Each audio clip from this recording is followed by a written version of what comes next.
Good evening, welcome to the Royal Institution of Great Britain. For those of you who've been watching Animal Night earlier on, I am not a spitting image puppet, but rather the chairman for tonight's arena debate, which is on the motion that the animal kingdom needs a Bill of Rights.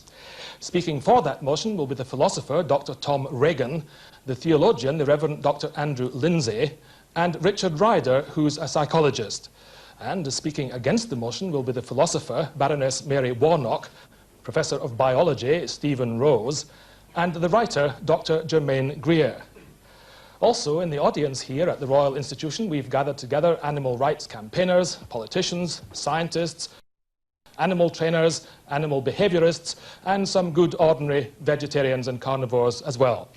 I'm sure that everyone here is bound to be covered by at least one of these categories. As to the order of our proceedings tonight, the main speakers, sitting up here on either side of the lectern, will have 5 minutes each to put their arguments, and then I will throw the debate open for contributions from the floor. At the end, Mary Warnock and Tom Regan will sum up before we proceed to a vote. However, so we can judge how effective or otherwise the debate will prove in swaying opinions, let's get some idea now where our audience stands on this issue at the outset. So will all those in favour of tonight's motion that the animal kingdom needs a Bill of Rights, all those in favour of that, please now give a show of hands. Thank you very much indeed. And all those against the idea that the animal kingdom needs a Bill of Rights? Well, by my imperfect calculation, I would say that that is, at the moment anyway, about 2 to 1 in favour of the motion. We'll see how things turn out once all the arguments have been put at the end of the night. But now to get our debate underway, the first speaker tonight is a philosopher, author and filmmaker. Dr. Tom Regan is Professor of Philosophy at North Carolina State University. He is generally recognized in the United States as the intellectual leader of the animal rights movement. Like all the main speakers here, as I was saying a moment ago, Dr. Regan will have 5 minutes to present his case, and in order to keep us all on time, I shall warn each speaker in turn when they have 1 minute left. Without further ado, I now call on Tom Regan to propose the motion.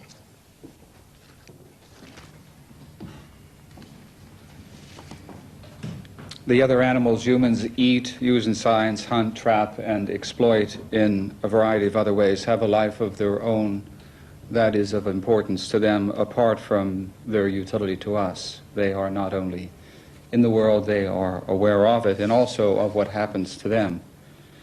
And what happens to them matters to them. Each has a life that fares experientially better or worse for the one whose life it is. Like us, they bring a unified psychological presence to the world. Like us, they are somebodies, not some things. In these fundamental ways, the non-human animals in labs and on farms, for example, are the same as human beings. And so it is that the ethics of our dealings with them and with one another must rest on some of the same fundamental moral principles.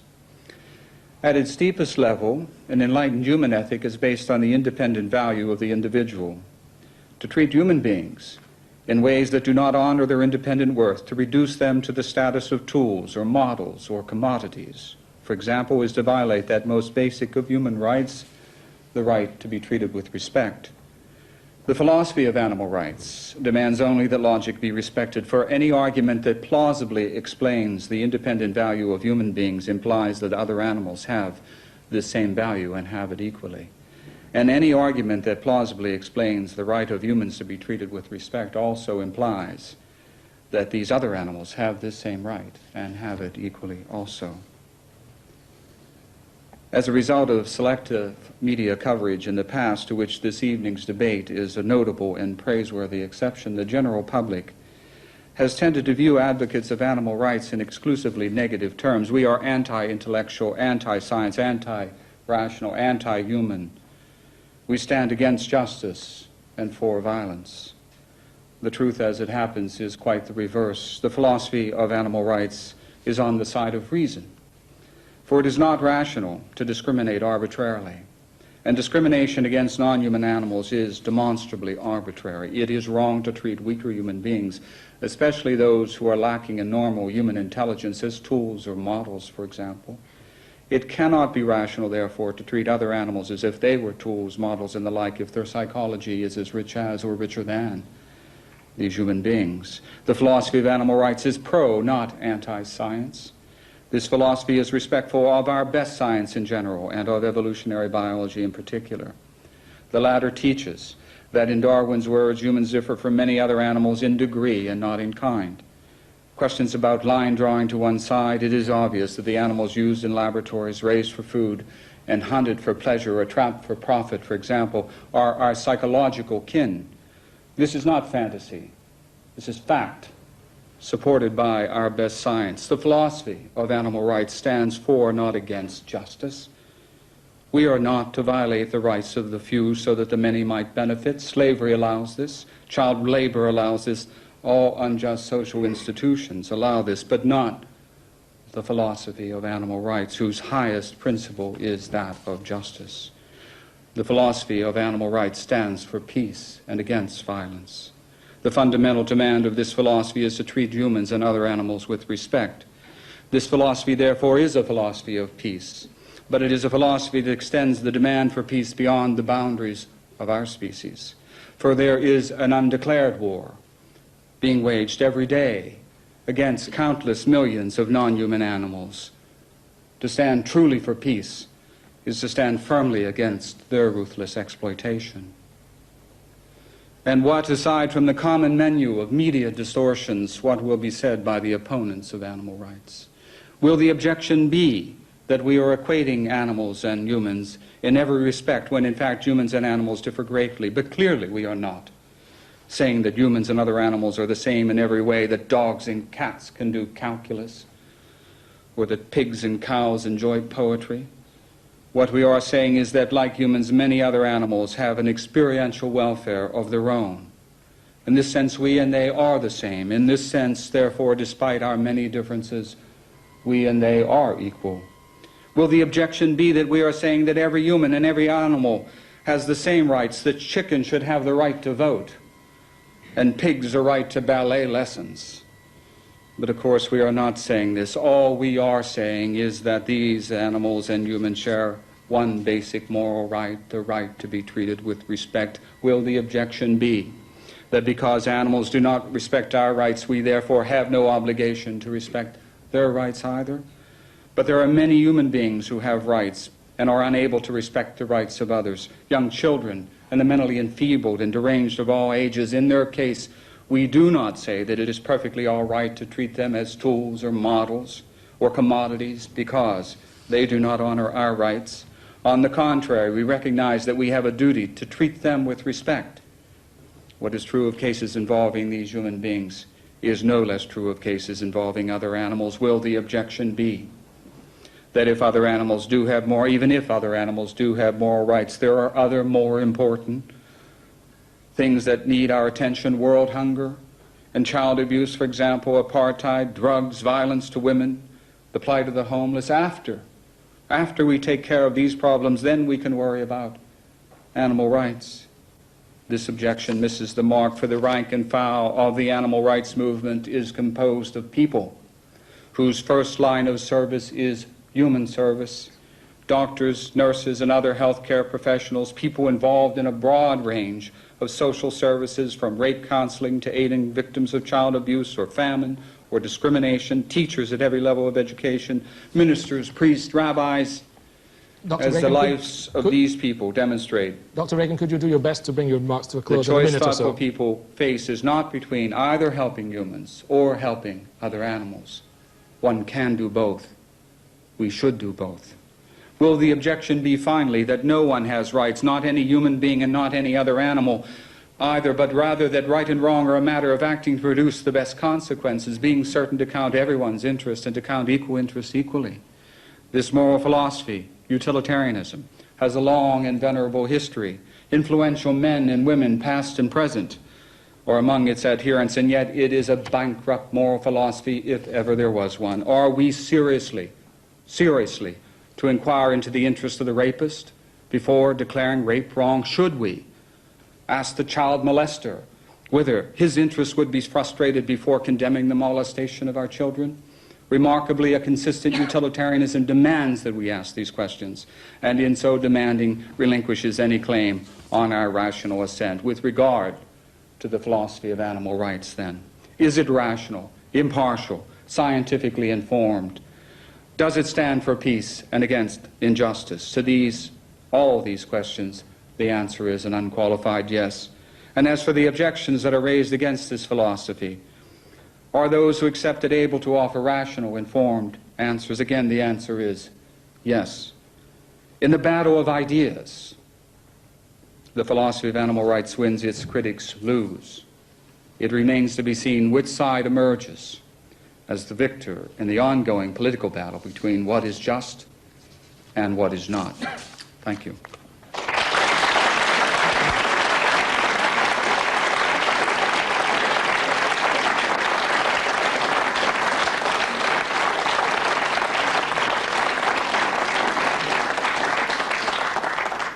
Thank you very much, Tom Regan. And the lead speaker against the motion tonight is the philosopher Baroness Mary Warnock. Mary Warnock is mistress of Girton College, Cambridge University, and has written about philosophy, education and science. She's probably best known, however, for chairing Home Office committees investigating human fertilization and animal experiments. I now call on Mary Warnock to open the case against the motion. Ladies and gentlemen, it's a great privilege to be here to do this. I want to start by asking you to give your attention to the notion of rights. And I'd like you to think of one very simple example just to help the process of thinking about rights. If I claim a right of way over your land, I may successfully do so if and only if there is a bylaw which entitles me to cross your land. Now, supposing that there is no such bylaw, but I am very much in the position of wanting to go across your land, even needing to go across your land. Let's say I'm confined to a wheelchair and can get to the station to work only if I can go across your land. Now, in this case, there are two things that I can say. I can either say there ought to be a right of way across your land. That's to say, there should be a law, though there isn't, to entitle me to go across your land.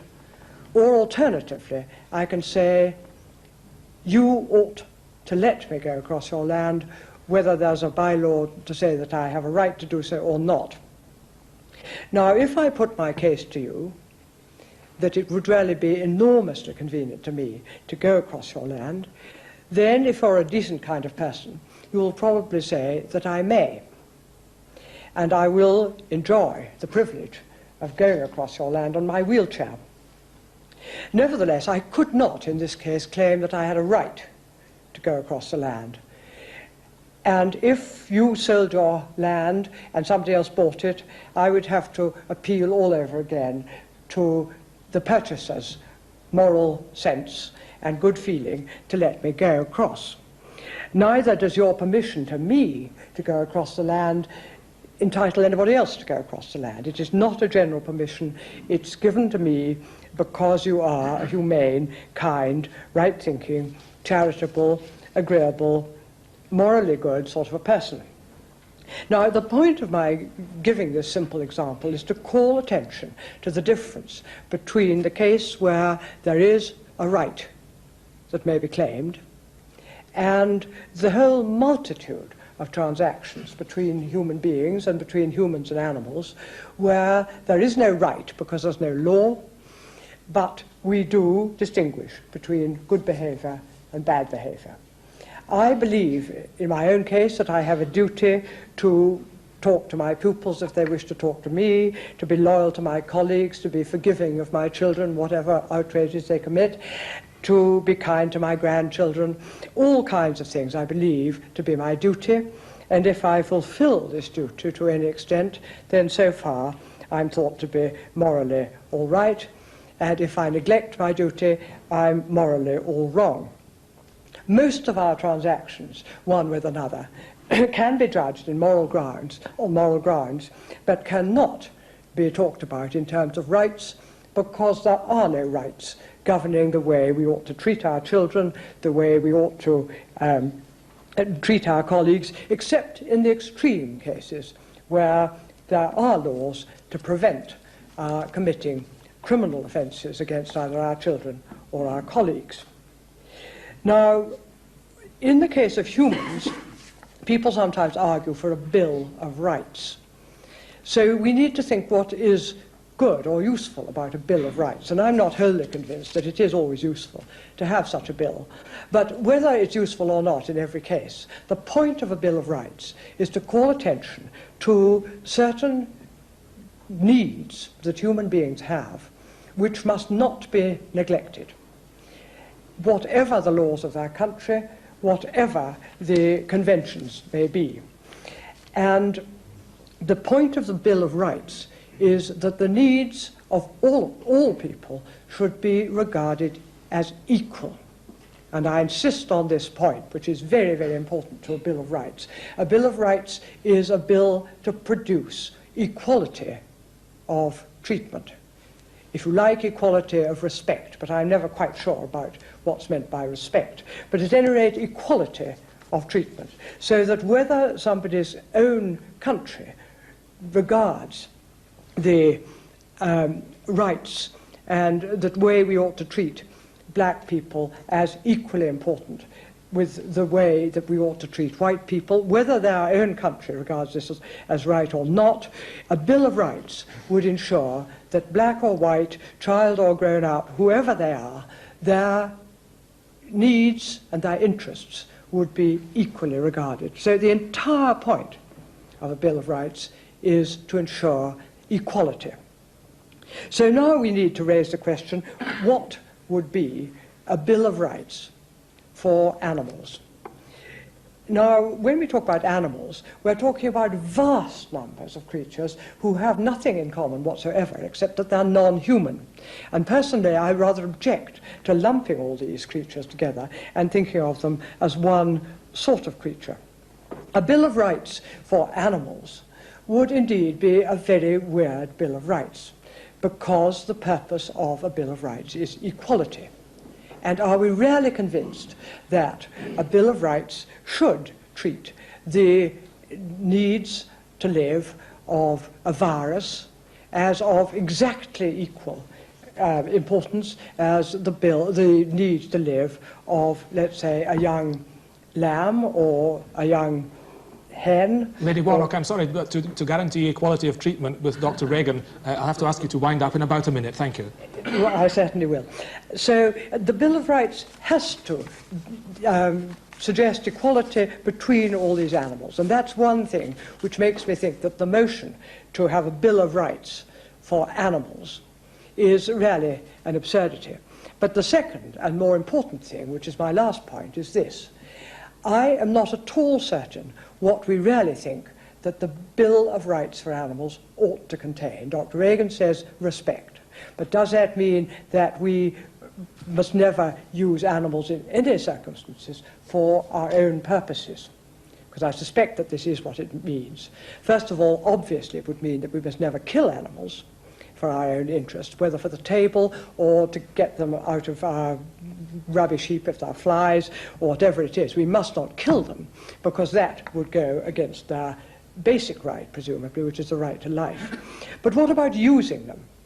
Is it really the case that we believe that no animal should ever be used, according to the Bill of Rights, for human interests? We should never ride them, we should never milk them, we should never geld them, obviously, we should never get wool from them, we should never, in any circumstances, use them for our own purposes if they had what might properly be called a Bill of Rights. So what I would like you to do is to vote against this proposition, because to say that what we want is a Bill of Rights for animals is fooling around with words. Of course we all want animals to be properly treated, and there is in place already a law which condemns cruelty to animals. It's not a particularly good law, and it's not very well kept, but there is that law. What we cannot seriously, and I mean seriously, contemplate is that all animals equally should have the right to life and liberty which is what any Bill of Rights must presumably contain. So I ask you to reflect on the words of the motion and therefore to reject it.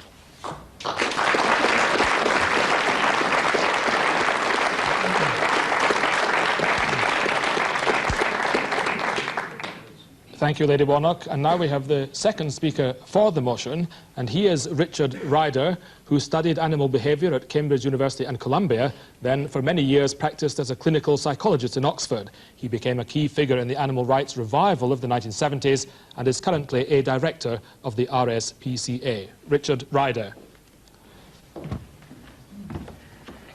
Ladies and gentlemen, my concern is with pain.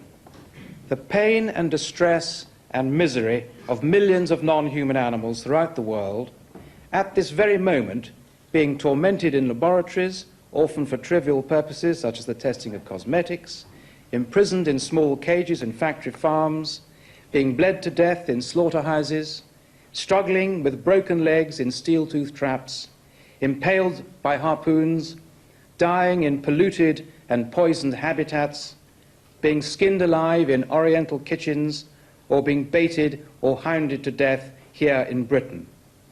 The cries and screams of these millions of oppressed sentients is continuous, but almost unheard, for it usually takes place far away in the wilderness or hidden behind the locked doors of laboratories, dog-fighting pits, factory farms, or abattoirs.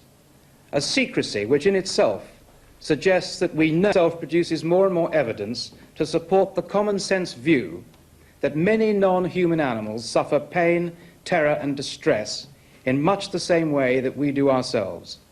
We share, after all, very similar nervous systems.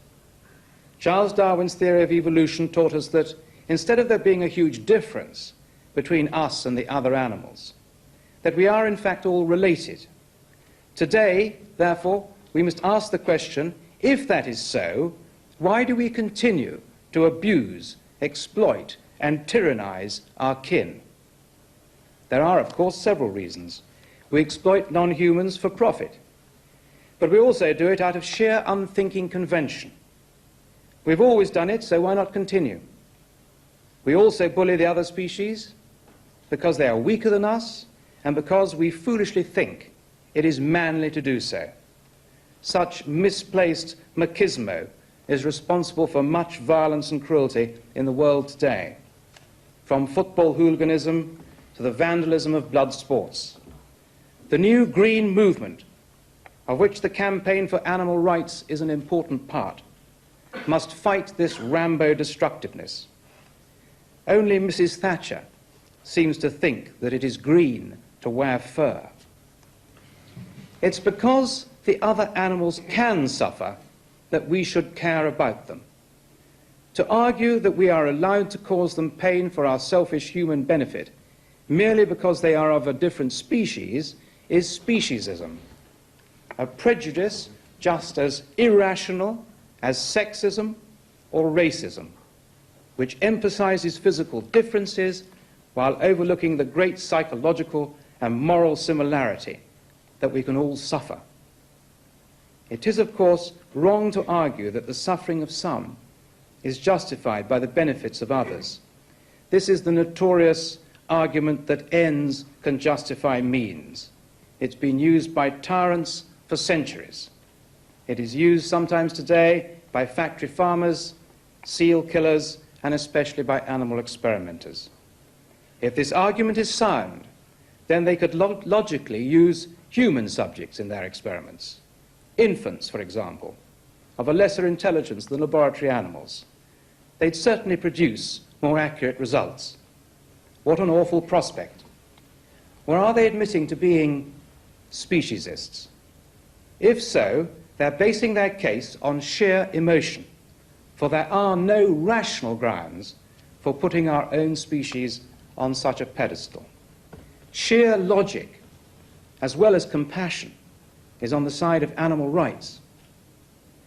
I believe we are all part of one great community of pain, which embraces all sentient creatures.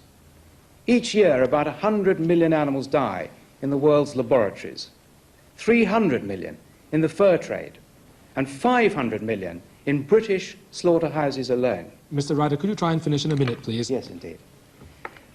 Our cruel exploitation of the other creatures of this fragile planet, our suffering evolutionary relatives, is on a huge and growing scale. I want to reduce this huge mountain of unnecessary man-made pain. That is why I urge you to support the motion for animal rights.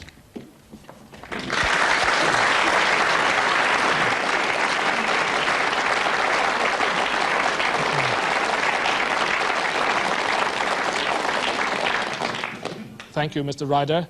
Now, to continue the argument against the motion, I'm going to call Stephen Rose, who is a professor of biology. He studies brain mechanism and learning, and his work is funded by the Medical and Science Research Councils. He has written extensively about the uses and control of science in society. Stephen Rose. Thank you. Let me begin by making clear where I'm coming from. In a properly democratic society, all our institutions, including science, should be and must be open to public scrutiny. And there's no doubt that our society both uses and abuses animals. In fact, I agree with very much of what Richard Ryder said in his criticism of many things that are done to animals in farming, in hunting, in rearing animals as pets, and indeed in some forms of animal experimentation. And I want to make it clear that I had no need to defend such abuses in order to oppose tonight's proposition.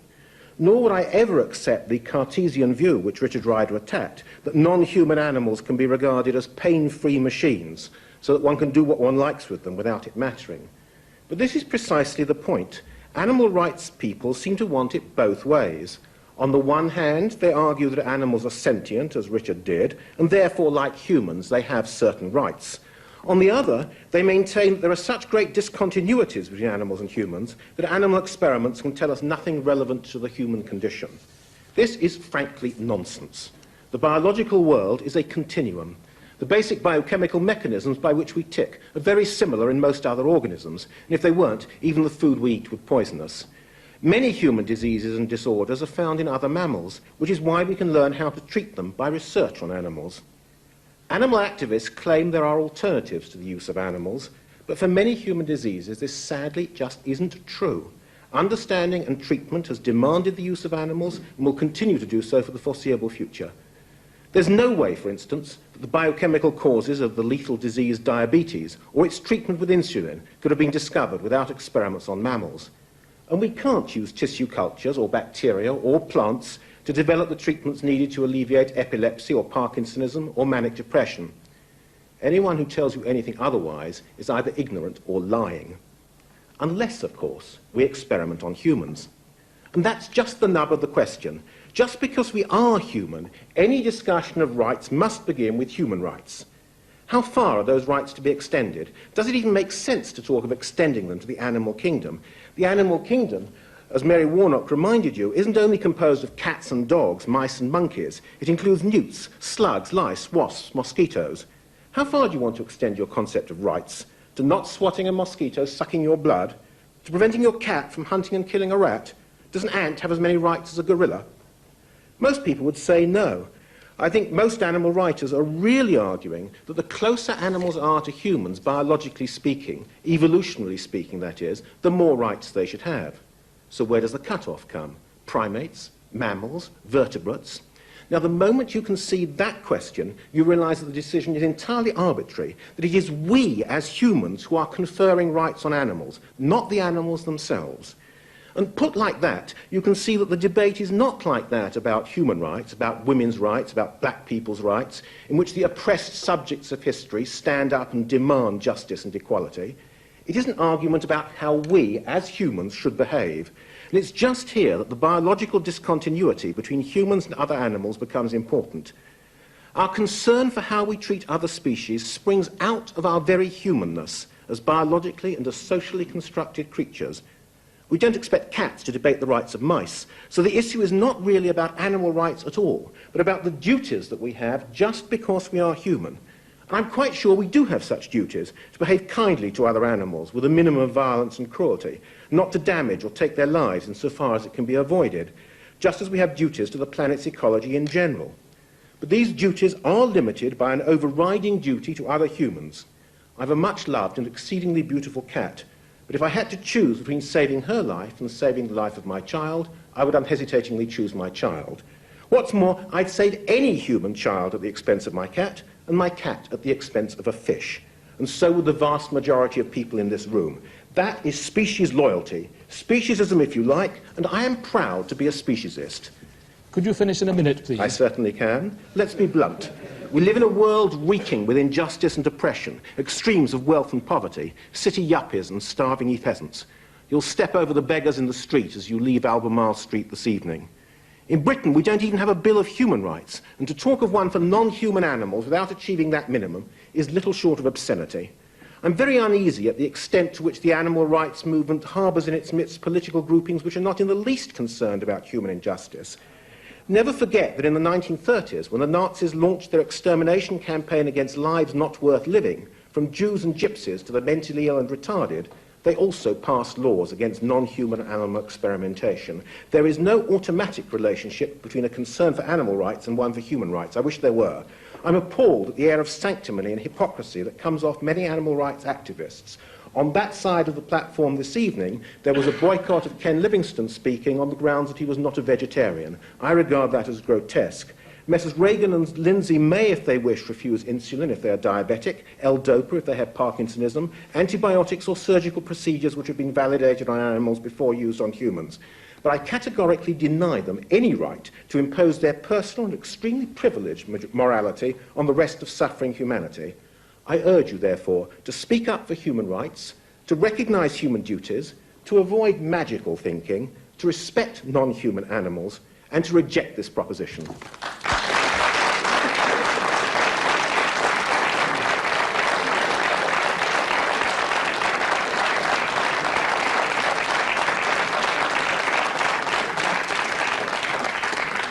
Thank you, Professor Rose. And now to conclude this part of the debate for the motion, we have the Reverend Dr. Andrew Lindsay, who is Director of Studies at the Centre for the Study of Theology in the University of Essex. He is the Church of England's leading theologian on animal rights and the author of Christianity and the Rights of Animals. Andrew Lindsay.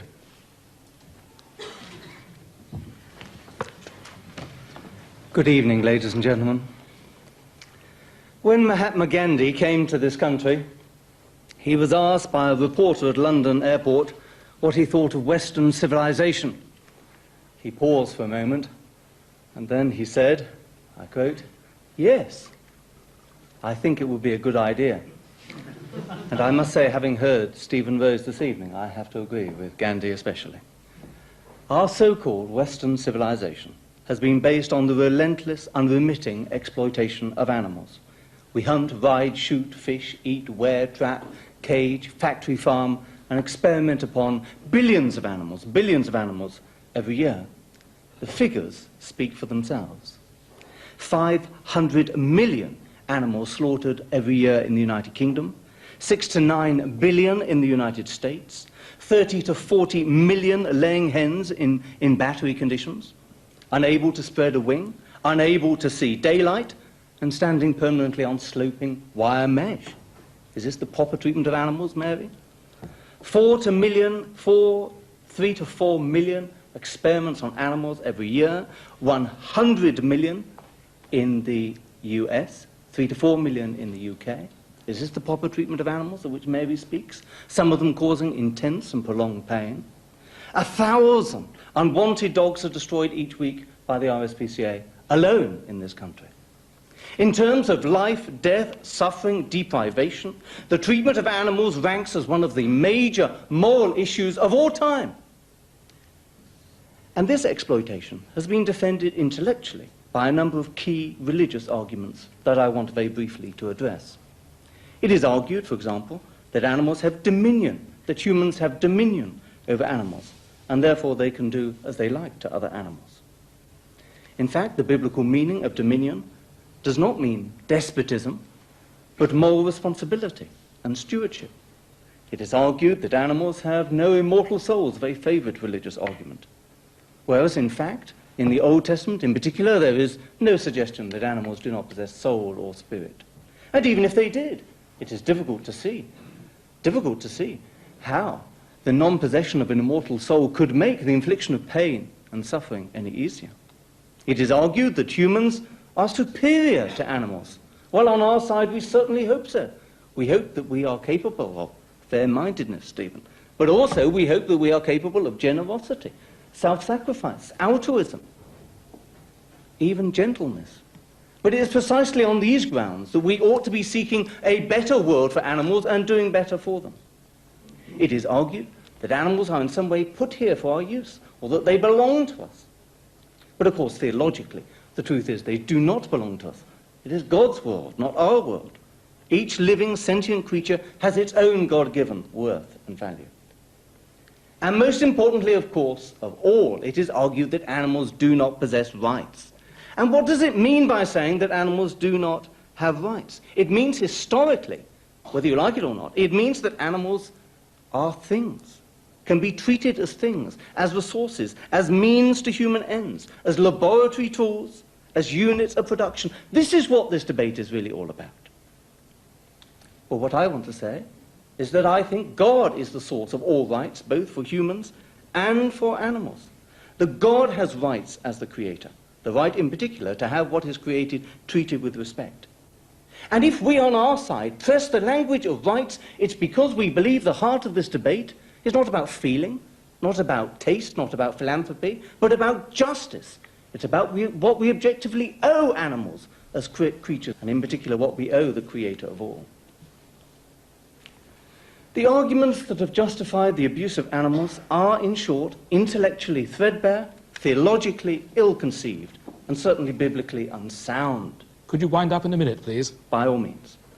What we desperately need is to recover that early biblical vision of living at peace with creation. We need to find the moral courage within us to make peace with creation, to avoid violence, to live free of injury, to eschew cruelty, to practice dealings, just dealings with animals. Now I accept that we are all involved to some degree in the exploitation of animals. There is no pure land. We all, after all, buy food or products, or we pay taxes. Directly or indirectly, we are all involved. But what is essential is that we involve ourselves now in a process of personal disengagement from injury to animals. A Bill of Rights is part of this necessary wider social disengagement. Now, a Bill of Rights for animals will not by itself bring peace on earth. It will not by itself remedy every wrong that animals still have to suffer. But it will be part, I suggest, of what we can only call Western civilization, which, as Gandhi correctly saw, is a good idea. Thank you very much.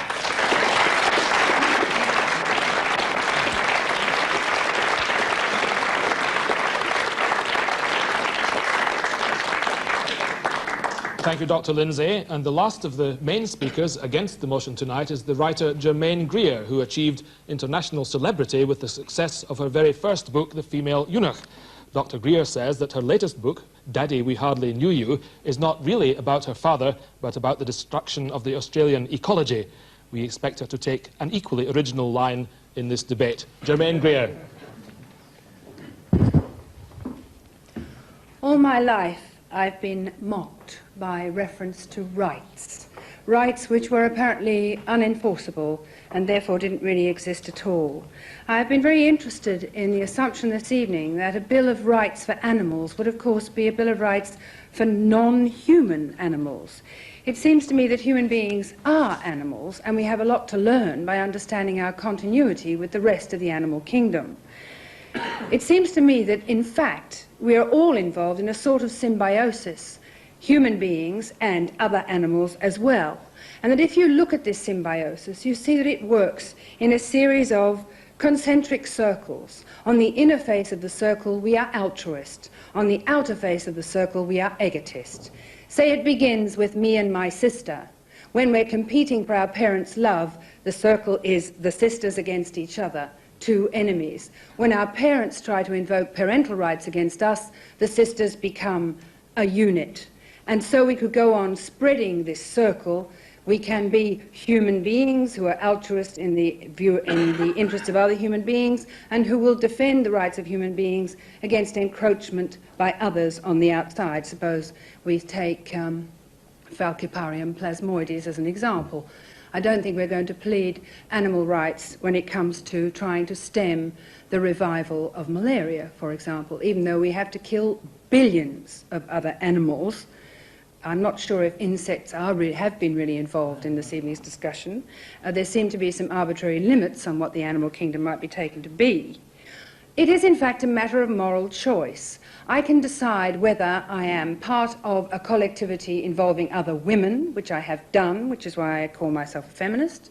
In other situations, I can say I am an Australian and I'm interested in the rights of Australians. And in some situations, when faced with Farmer Hamilton with one of his dead partridges, I and my cat will face the rest of the world if necessary. These are all postures that we adopt from time to time. It is, I would maintain, quite impossible and certainly undesirable for us to, from some lofty position, to define the rights of others. There has recently been an attempt by the United Nations, a successful attempt, to swear a convention of children's rights. Now, I'm fairly certain that children themselves were not consulted. Otherwise, instead of the right to go to school, they might have asked for the right not to go to school. They might have asked for the right to have a parent of either sex, for divorce to be outlawed, for the right to have 4 grandparents, for the right to have sexual experiences with adults. Who knows what they would have been, what they would have asked for as their rights. The fact is that adult human beings conferred on them a bunch of rights, which in fact tend to be the rights that rich people want for their children, the right not to go to work, whereas the children of the poor might well have liked a right to a basic wage, seeing as they have no choice but to go to work. Now, it seems to me very curious if we're going to decide what the rights of animals should be, because animals, as far as I can understand them, are speciesist. And as animals, we also are speciesist. That Gaia exists to make an orchestra of all these conflicting claims for room to expand. We are all dynamic, all of us species, and we all have our own self-interest. That once one group begins to delude itself that it understands the self-interest of other groups, then the only option is something I think we've seen a good deal of. It's hypocrisy or piety. Now, I call piety that higher moral sense for which other people will pay the dues. We talk a good deal about laboratory animals. We have never mentioned beasts of burden. We have never talked about the rights of beasts of burden, of whom there are also billions on Earth. Are we going to swear in animal rights that mean the people who are disenfranchised from the motor car, who will never ever have a motor car, are also prevented from having a beast of burden? I know as a human being that one of the most shocking things about going to a place like Guatemala is that they have no beasts of burden, and their human beings carry the sorts of things other people load onto animals, fastened by tump lines around their foreheads. Women and men crawling up mountains, certainly. My argument would be that if we purport to endow the non-human animal kingdom with rights which it cannot enforce, that all we are simply doing is asserting our moral superiority to other people who cannot afford to give them those rights. And this is the very worst kind of hypocrisy and condescension. By the way, rights are nonsensical if they relate to the behavior of forces outside one's control. I have lived all my life with feminists who have demanded the right to control their own bodies, as if such a right was floating in the atmosphere to be grasped.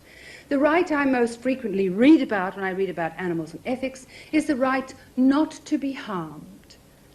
I cannot control my own body. You cannot control your own bodies. We have no right not to be harmed.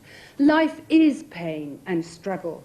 And it seems to me that by supposing that we can rescue animals from pain and struggle, even against ourselves, we are deluding ourselves about the purpose for which we are put on earth, which was not, after all, to be happy. Even supposing one thinks we were put on earth by someone made in our own likeness, and not, of course, the living effigy of an enormous fish. Thank you.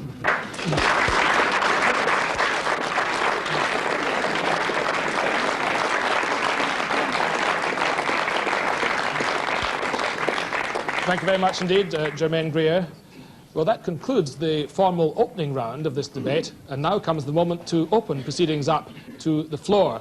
I shall be calling speakers alternately from the floor, for and against the motion, and those of you who want to make a contribution should raise your hands and wait to catch my eye. When you are called to speak, please begin by telling us who you are and what you do. I'm sure there are a great number of people here who want to take part, so I urge you all, when called, to make your points as concise as possible. Also, I would like to stress that these should be made in the form of points or contributions and not in the form of questions to any of the principal speakers. So first of all, can I please see hands for the first contribution from the floor for the motion? Someone to speak for the motion. Yes, a gentleman at the back.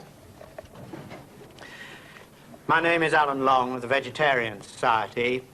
I would like to make the point that we can go on philosophizing and getting the lawyers and so on busy on a Bill of Rights, which is always a good exercise because it instructs us in what is really going on.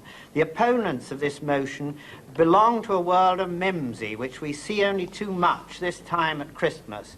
We see nativity scenes where animals are at peace in a stable, and shortly afterwards those same animals are in pieces on a table. We hear the parable of the Good Shepherd. What the Good Shepherd does, I would remind those opponents, is that he castrates the little boy lambs. I don't think that would go down too well in the congregation. And he sends the weanlings and the sucklings to the slaughterhouse. I would remind Germaine Greer that the rape of the cow, taking away her calf and her milk to feed grown-up adults, is a form of behavior that diminishes the whole human race. I would ask those members of the opposing side to recognize that it may be difficult to formulate a Bill of Rights, but let us look at the thing, as they would ask, scientifically and logically, and let us start to moderate our own practices without having to go to the extent and wait until we can get a Bill of Rights. Thank you, Mr. Long. Can we have a contribution from the floor now against the motion, please? Any? Yes, sir. Just down the aisle there. Thank you. My name is Colin Spedding. I'm chairman of the Farm Animal Welfare Council. I am thus greatly in favour of animal welfare, particularly related to farm animals, but then I suspect that most of the people here are in favour of farm animal welfare and the welfare of many other animals as well. I think it's a pity that this debate has been pitched at the level of rights and rather than responsibilities, because I suspect that we are arguing about the word rights rather than the substance of whether we want to see animals protected from human activity and looked after better. It seems to me much more useful to think in terms of the responsibilities that human beings have towards animals, whether they're in control of them or not, rather than the rights of the animal. Incidentally, it's normal to think of rights and responsibilities as being linked. It seems sensible in human experience to do that. Very hard to see, if animals have rights, how they can be burdened with an expectation of behaving responsibly. Thank you, Mr. Spedding. I want someone else for the motion, please, next. Yes, gentleman right in the middle of the front row. Thank you. Tim Phillips, Turning Point, Animal Rights Magazine. It seemed to me that the speakers on this side are talking about a very broad issue, whether we're allowed to do whatever we wish to animals, whether we've got complete right to sort of tyrannise, oppress, do whatever we wish to animals. And that's a very broad animal rights question. Meanwhile, the only opposition we've had to that, which hasn't at all tackled the issue whether we've got a right to do anything to animals or not, has simply been to picket it. First of all, we've had Baroness Warnock's sort of picking about the definition of the law. We've had Mr. Rose speaking at one point, even simply attacking the concept because he didn't like the attitudes of people promoting it, which is an extraordinary objection, and so forth. So they haven't actually tackled the issue at all, whether we've got that right to do whatever we want to animals. And also we've had to confuse the issue thrown in from the opposition, all sorts of things, utilitarian uses like that we wouldn't have insulin were it not for animal experiments, which isn't in fact so, and so forth. Well, since there's laughter there, all of the work on insulin was done before Banting and Best's animal experiments, and textbooks will show that, and it's historical document that, and I'm sure the anti-vivisectionists on my right-hand side would give more detail on that if it's sought.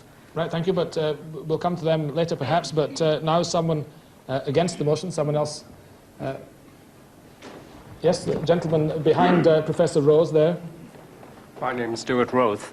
I'm a hematologist. I treat patients with blood diseases. I resent anyone who tells me that I have the right to do anything I like to animals because I see human beings who have problems which might be helped by animal research. I think that the activities of people like myself are properly controlled, and if they're not, you can come in and control them as tightly as you like. I can only speak for animal experimentation in this respect, but I'm sure that all my colleagues feel the same way. Thank you, Mr. Roll. Yes, now, and against the motion, for the motion, rather, I beg your pardon, at the back. Gavin Grant, Director of Public Relations of the RSPCA. It is an historic fact that rights are nearly always granted by those who are in a position of power to those who are not. The right to vote for women in this country was a hard-won campaign, costing much in blood for the suffragettes who fought it. But it was granted by an exclusively male British Parliament, which was in a position to so grant those rights. The argument advanced that says that animals have no rights, that there is no appropriate time for the consideration of their rights, that human beings are in far worse positions in many parts of the world. The logic of that argument is that there is never a right time for the granting of rights to any aspect of the community of this planet. The argument is often advanced by the South African government that it is not an appropriate time to move to one person, one vote, that there will be a time, but it doesn't happen to be now. And indeed, the position of animals in this country and in the European community and throughout the world is one of a deteriorating position, not an advancing one. We do have obligations. Obligations are part of the notion of rights. The codification of those obligations in recognizing that we now share this planet as one community of living beings is precisely why the technical arguments of those who've opposed the resolution should be disregarded, and the spirit of the resolution should carry the day.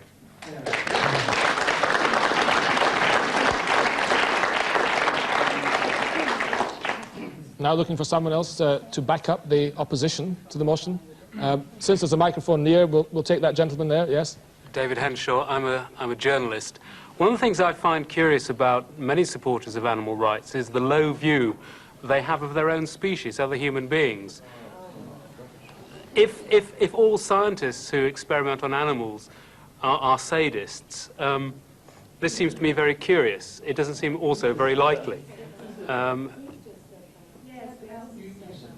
Beyond that, Professor... Keep going. You're being accused of putting words in people's mouths, but keep going.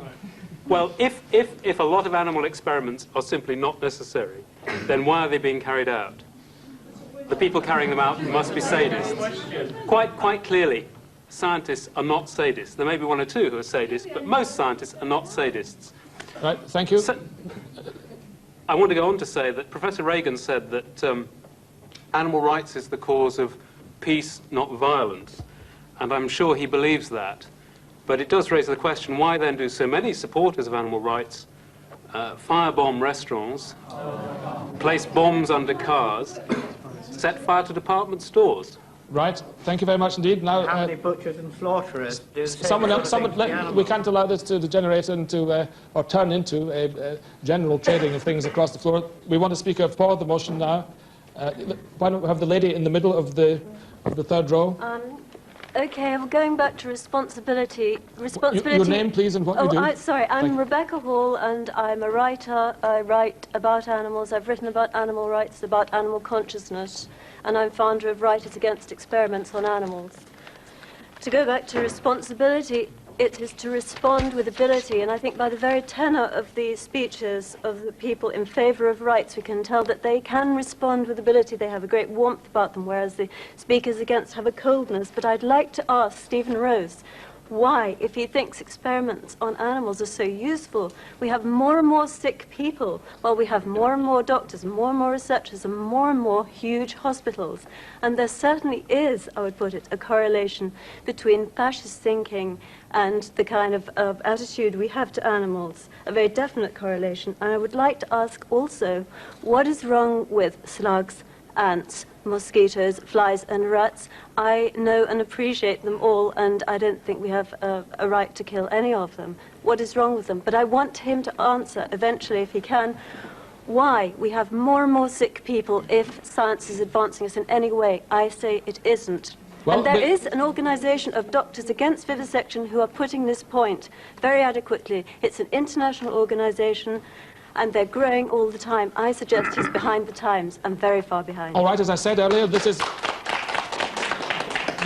is not primarily or even principally a question and answer session, but there may be time towards the end for one or two individual points to be answered. In the meantime, let's have a contribution from the floor against the motion. Yes, gentleman in the back with the beige jacket.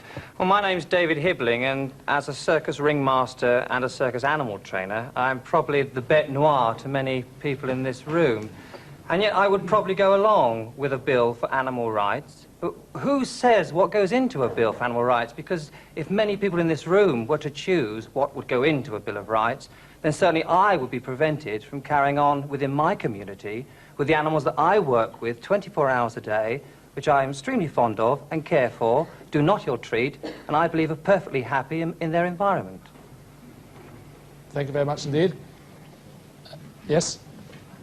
Yes, David Icke from the Green Party, which has a commitment to have a Secretary of State for Animal Welfare in a Green Cabinet. What we're talking about here, surely tonight, at the core of what we're discussing, is values. That's what it's about, human values. Martin Luther King talked about power without compassion, might without morality, and strength without sight. They are the values that allow our societies to abuse animals. But they are the values also that allow our societies to abuse people and to abuse the planet as well, in the name of economics. You cannot divorce the values that abuse animals and those that abuse people and abuse the planet, for they are the same values. It was Henry Salt, a great social reformer and animal rights campaigner, because again the two are indivisible, who said early on in this century, "It is useless to preach peace by itself, social justice by itself, or kindness to animals by itself. The cause," he said, "of each of all the evils that afflict the world is the same: the general lack of humanity, the lack of knowledge that all sentient life is akin, and that he who injures a fellow being is in fact doing injury to himself.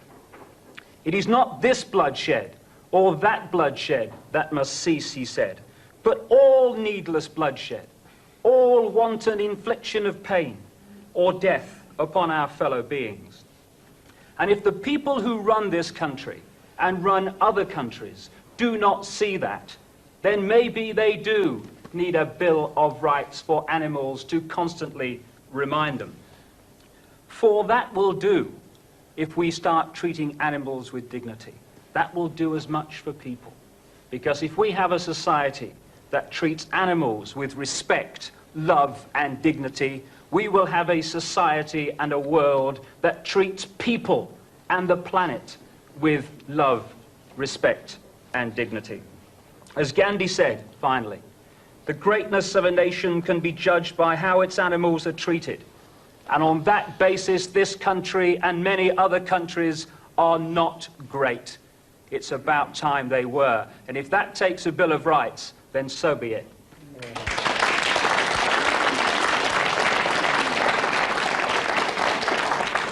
Thank you, Mr. Ike. And against the motion, the gentleman. Yes, my name's John Bleeby, and I'm a veterinary surgeon. I don't know if there are any other veterinary surgeons here, but I think I can say that I've probably done more during my professional life as anybody else here to improve the welfare and to spend my professional career respecting the rights of animals. And as the chairman of the Animal Welfare Society said, that it's the motion that's wrong. What we are basically talking about is the respects and rights for animals. Now, I'll tell you, number one, I'm a member of the Royal College of Veterinary Surgeons, which I have to be by law to be a veterinary surgeon in this country, and I totally support the Royal College's policy that we are against the docking of dogs' tails. Now, we are having to take that stance against a lot of dog owners. It was the veterinary profession in this country before the Second World War that brought in an Act of Parliament, a private member's bill, to stop the docking of horses. And yet, what do we hear?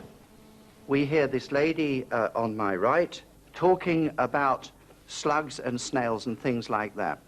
Do you realize that the two biggest killers in the world today in humanity, one is malaria. 300 million people are infected with malaria at the moment. Another 300 million are infected with bilharzia. Malaria is spread by the mosquito. Bilharzia is spread by a snail.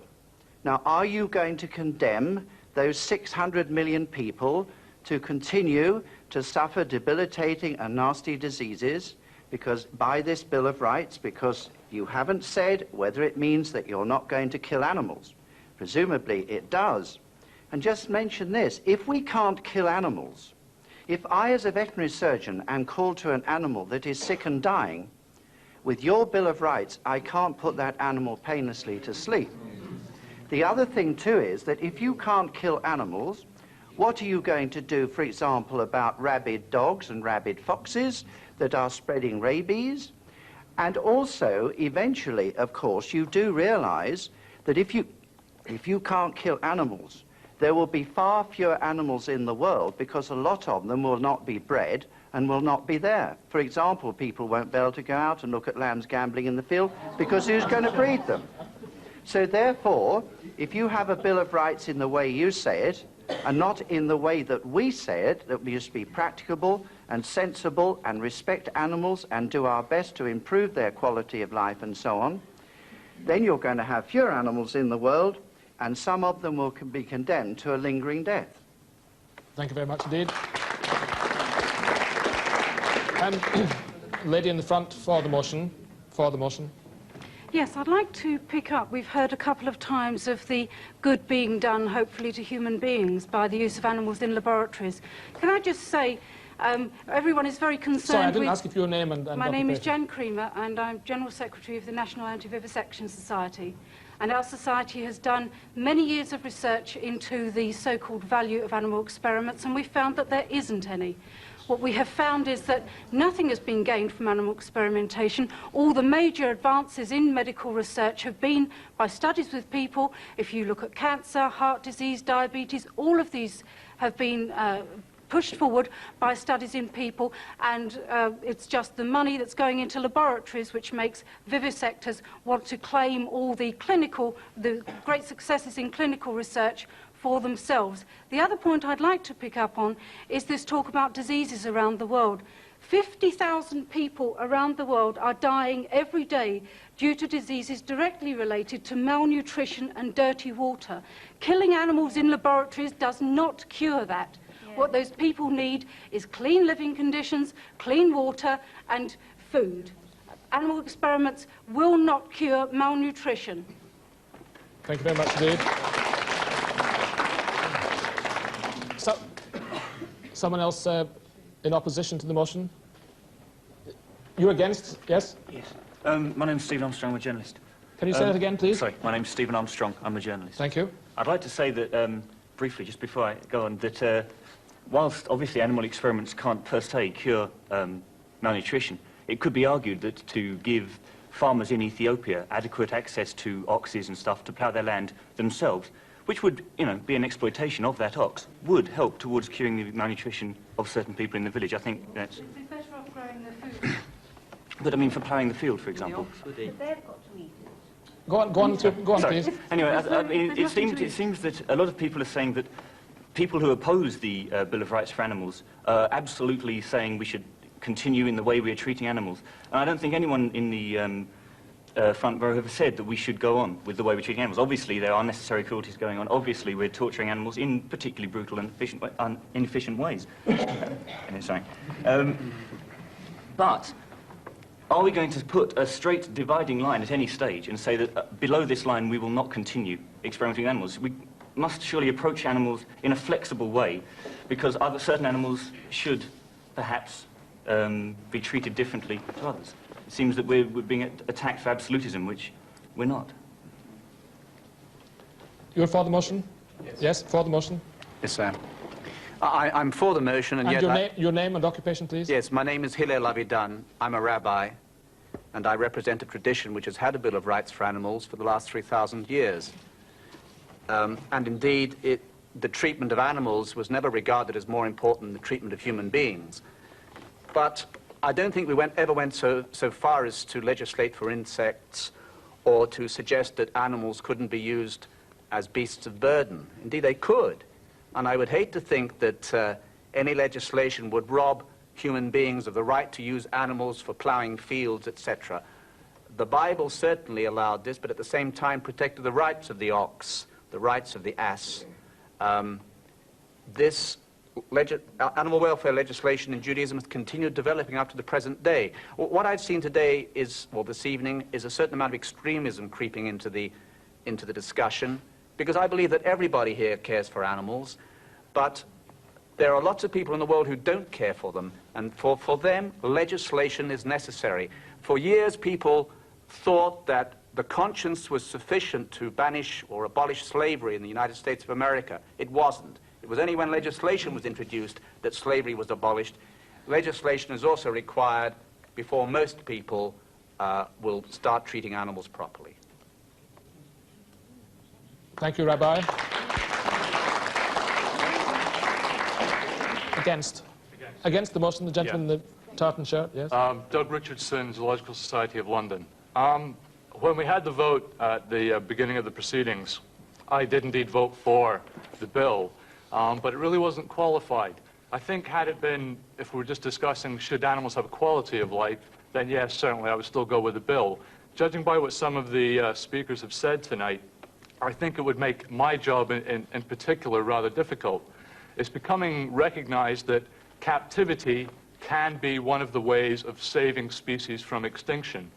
In fact, now we'll get back with it's becoming more common for species to be reintroduced back into the wild. It's still a very primitive science, but we are getting better at it. I think an animal bill of rights would certainly cause problems as far as dealing with animals in a captive situation. A great many animal rights movements, who I indeed have quite a great deal of sympathy for, are certainly against dealing with animals in a captive situation, and this could indeed spell the extinction of quite a number of species in the future. Well, we see it was an excellent debate. This is someone who's changed his mind already. Yes, you, sir? Sorry, my name's William Travers from ZooCheck, probably one of the organisations that's working to try and eliminate animals in zoos.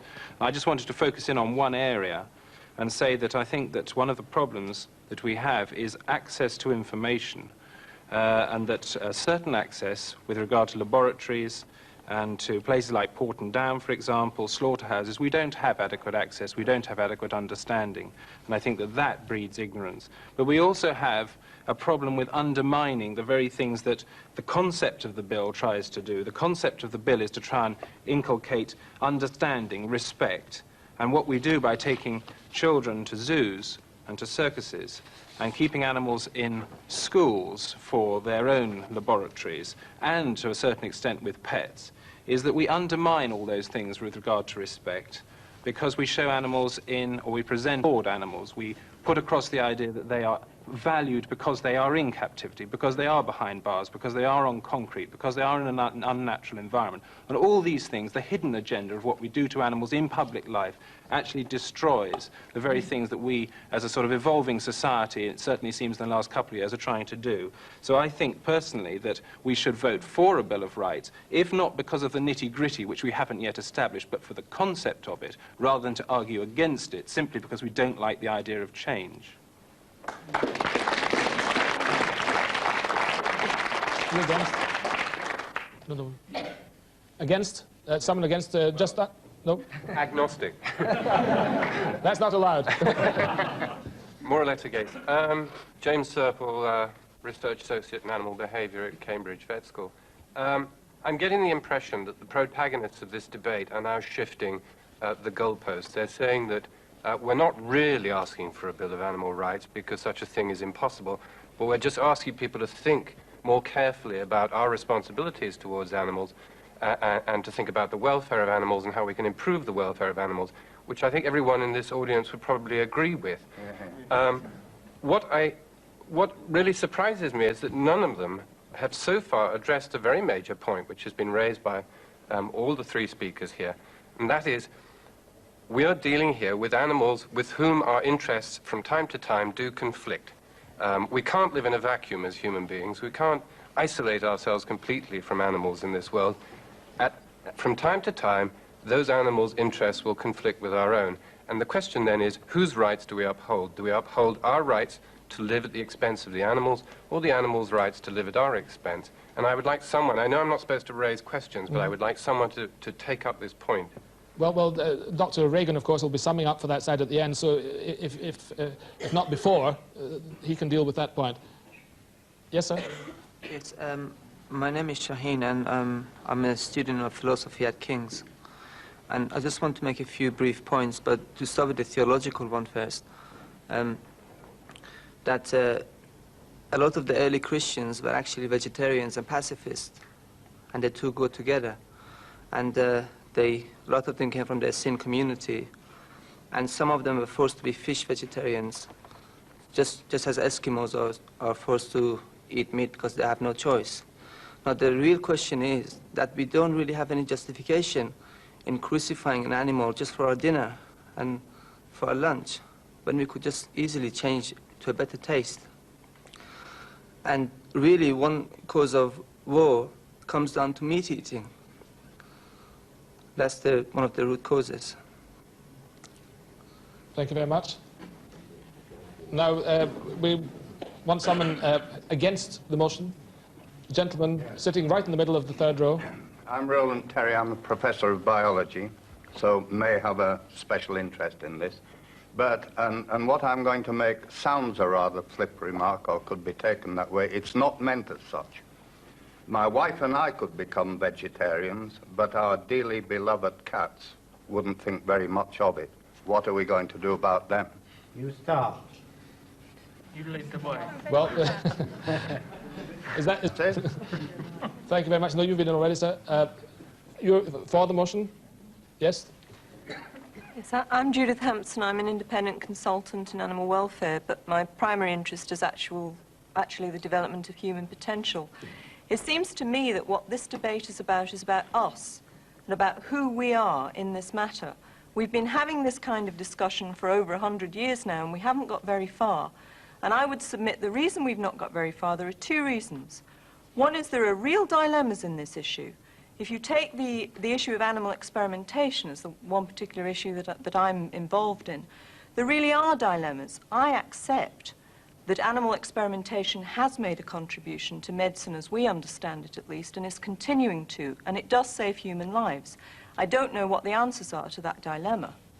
That's one issue. It also has to be said that at a time when we're closing hospitals, at a time when we are denying patients the care that millions of pounds is ploughed into research through the Medical Research Council, which may or may not have some medical spin-off, in years to come. It's fundamental research. We don't know. We're not doing it because it's aimed at helping people. We're doing it because we want to know, because we're interested, because we're trying to add to the pool of fundamental knowledge. Now, it seems to me that there are large investments on both sides of this debate. People have their identities invested in being medical researchers. They cannot accept that some research is not valuable. People have their identities invested in being so pro-animal that they can't accept that some research is valuable. And it seems to me that if we're going to get anywhere and make any sort of standpoint for the animals, we have to stand above this. We have to be somebody that we currently are not being as human beings. And we can start that by having a conversation not about what is, but about what's possible. The first step is surely to make such a Bill of Human Rights. We can argue about the details subsequently, but let's Bill of start. Animal Rights. A Bill of Animal Rights. Let's start by creating what's possible, not by talking about what is and what's difficult. Thank you very much indeed, Judith Hampson. Anyone else against the motion from the floor? This may have to be the last floor contribution against. Yes, the gentleman in the black and white shirt in the back row. My name is John Dineley, and I train marine mammals for a living. The gentleman from Zoocheck said that if we didn't have animals in captivity, it would be okay, and people would be still concerned for wild animals, but I feel this is a rather silly suggestion. If I hadn't seen wild animals in captivity, I wouldn't take an interest in them, neither would my niece and nephew or anybody else. And a lot of the things that are going on at the moment with our concern over elephants and such like are due greatly to the fact that we see these animals in captivity. Rubbish. And well, it's not, you know, this is true, and I think this is very true. Video and television and films and the ability for people to go overseas and see these animals is not the same. Hear, hear. Thank you very much indeed.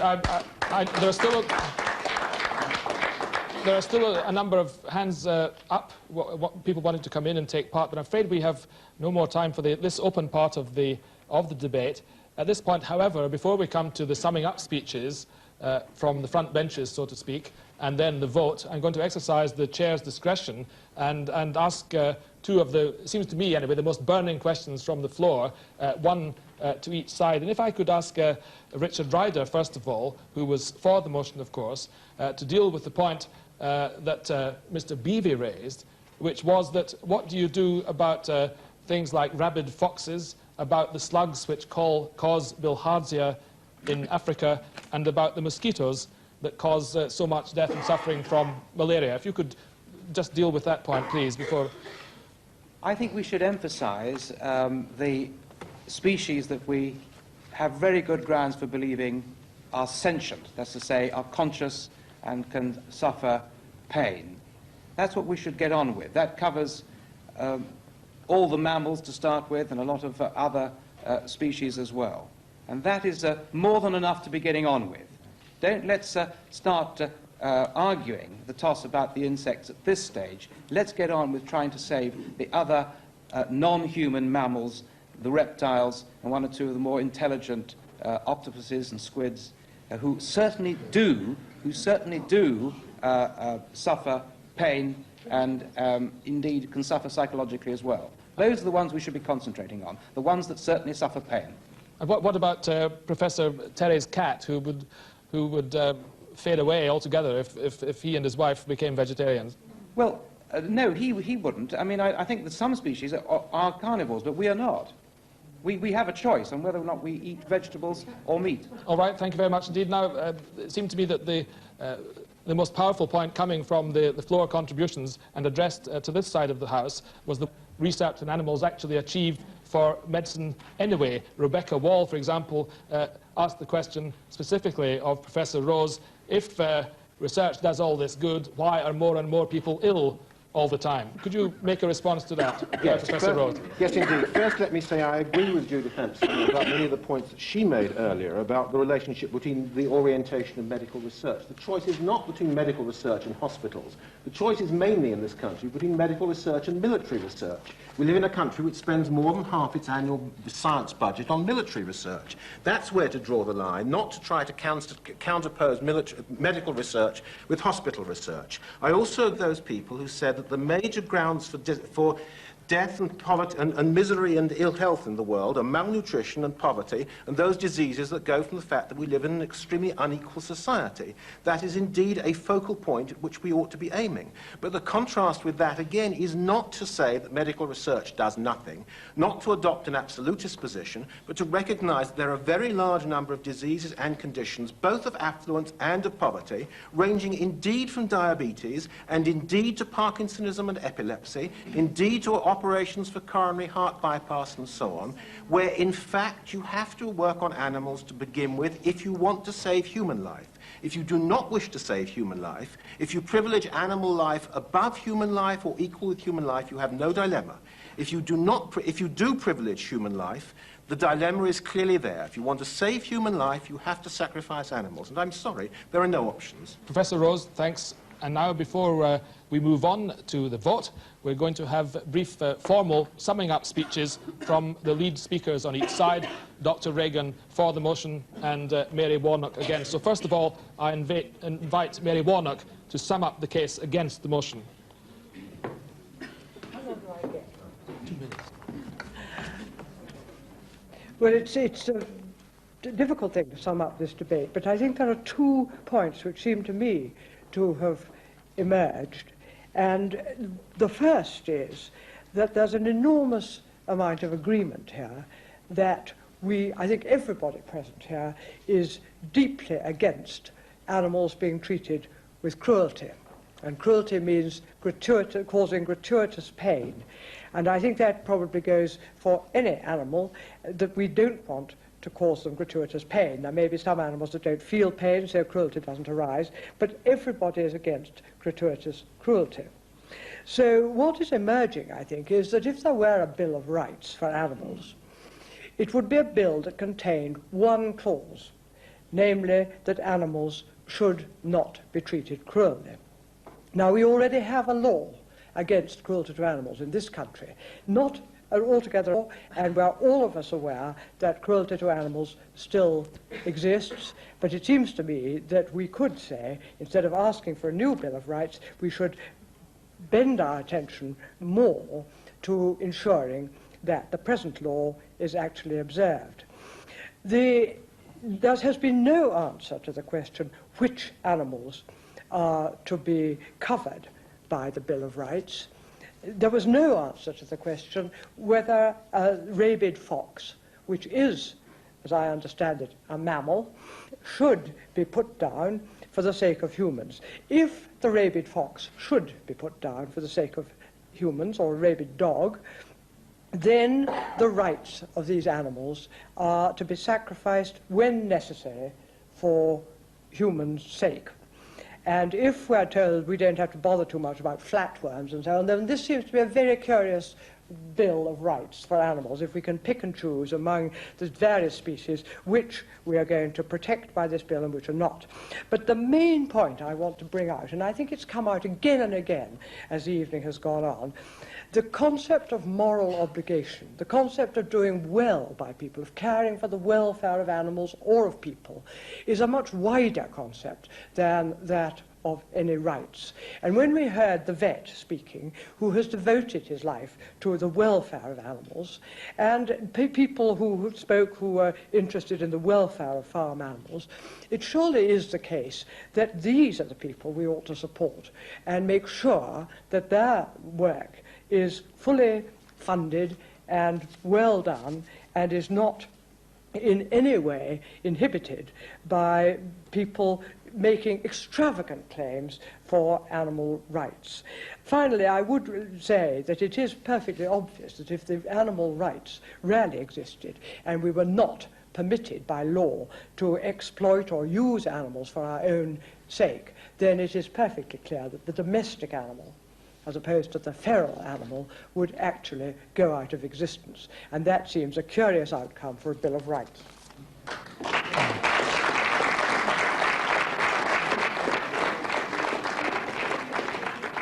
Thank you, Lady Warnock. And now, as the last speaker of all tonight, I call on Tom Regan to sum up the arguments for the motion. Well, I couldn't have a more impossible task, since I don't remember ever hearing so many weak arguments in such a short period of time. But we believe, and also a good bit of rudeness as well, but we believe that the weight of the evidence from partially assembled is on the side of animal rights. People say, well, where do you draw the line?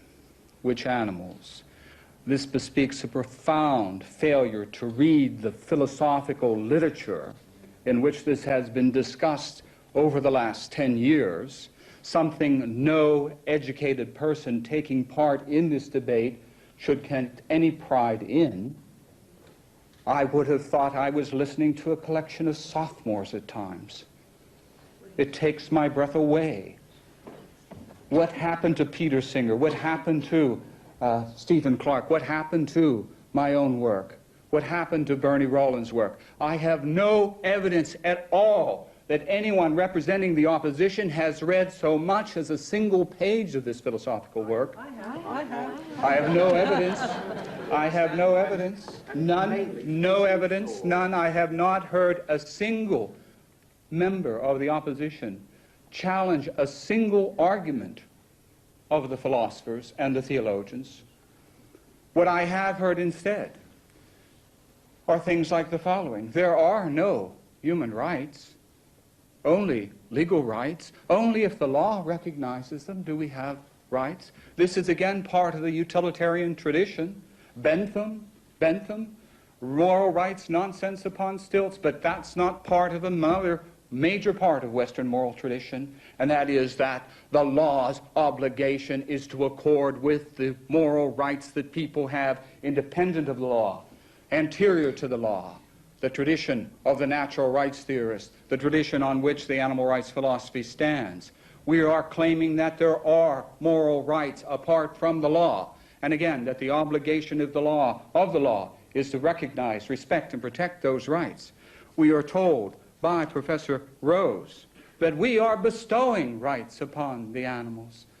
They are not claiming them for themselves, and so these are unlike other rights movements, unlike the movements on part of black people, unlike the movement on the part of women. But what shall we say of children, Professor Rose? They claim not their rights. What shall we say of the enfeebled and the deranged, Professor Rose? They claim not their rights. I take it to be a necessary implication of Professor Rose's view that they have them not according to the philosophy of animal rights, however, which grounds protects the rights of these human beings. Germaine Greer says, we are not in a position to say what is in the interest of children, that we are acting pridefully, perhaps a little arrogantly, when we bestow rights upon them. I find this scarcely credible. Granted, there may be some areas in which people of goodwill can disagree, but to think that we know nothing about what is good for children, and to think that we therefore should not mandate that what is in their interest be protected as a matter of right, takes my moral breath away. Could you come to your conclusion now, please, Yes. Dr. Regan? Because the same reasoning applies. We know not enough about the other animals, according to Germaine Greer. Again, scarcely credible in view of what we know of by Richard Ryder's work and Peter Singer's work and the work of other people, the work of ethologists and so on. We know nothing about what is beneficial to other animals. We know nothing scientifically about what is harmful, detrimental to other animals. Where are these people living?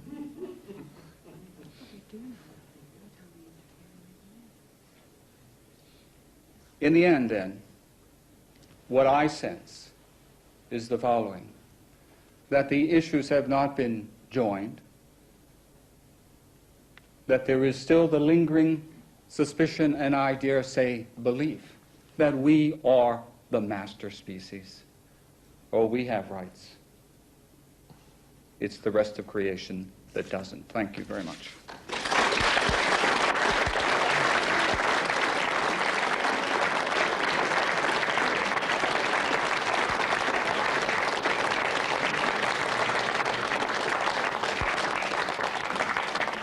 Well, whether or not, ladies and gentlemen, the issues have been joined, it's now time for us to take a vote anyway, and we'll count the votes for the motion, of course, first of all. So will all of you now, in favour of the motion that the animal kingdom needs a Bill of Rights, please now give a show of hands. All those for the motion. And this time the votes will be not as at the beginning taken visually by me, but we have a number of skilled tellers counting you. Just keep your hands up, please.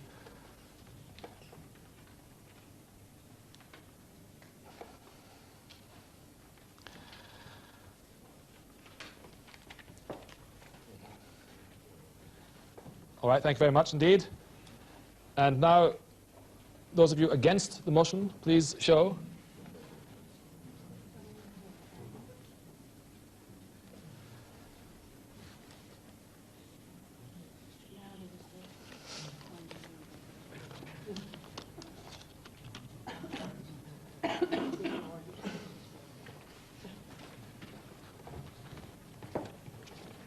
Thank you very much indeed. For those of you who may have been with us at the very beginning of this evening's debate, we took, as I was indicating a moment ago, a rough show of hands at that stage, at which time it seemed to me from the chair that it was roughly 2 to 1 in favour of the motion. Well, the actual outcome after the debate is 73 for the motion and 39 against, which is just about what we thought it was at the beginning. So that's 73 for the motion and 39 against. So the motion is handsomely carried. But I suppose on an evening like this, it's not really what the result has been that matters, but the fact that it has been reached at the end of nearly 1.5 hours of passionate and trenchant and at times even amusing debate. And I hope that those of you watching at home have enjoyed the proceedings here as much as all of us have. But now, from the 3 main speakers on each side of the House tonight, and from all of us here at the Royal Institution of Great Britain, it's a very good night to you.